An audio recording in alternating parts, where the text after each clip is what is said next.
महाराष्ट्र पुरोगामी प्राथमिक शिक्षक संघटनेचे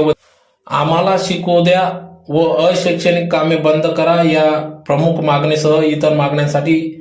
एक दिवसीय धरणे आंदोलन। याबाबत वृत्त असे की आज दिनांक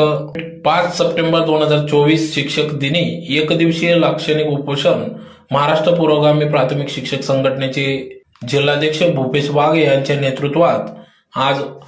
विविध मागण्यांसाठी एक दिवसीय लाक्षणिक धरणे आंदोलन करण्यात आले, ज्यात प्रामुख्याने या संदर्भात सदर निवेदन पुरवठा अधिकारी यांना निवेदन देण्यात आले। सदर या निवेदनात म्हटले आहे की शिक्षकांना फक्त अध्यापनाचेच काम करू द्यावे, शालेय वेळेत शिक्षकांना मोबाईल वापरण्यावर बंदी आणावी, अशैक्षणिक कामे बंद करण्यात यावे, ऑनलाईन कामांवर निर्बंध आणावेत, प्राध्यापक शिक्षकांची वैद्यकीय बिले तात्काळ निकाली काढावीत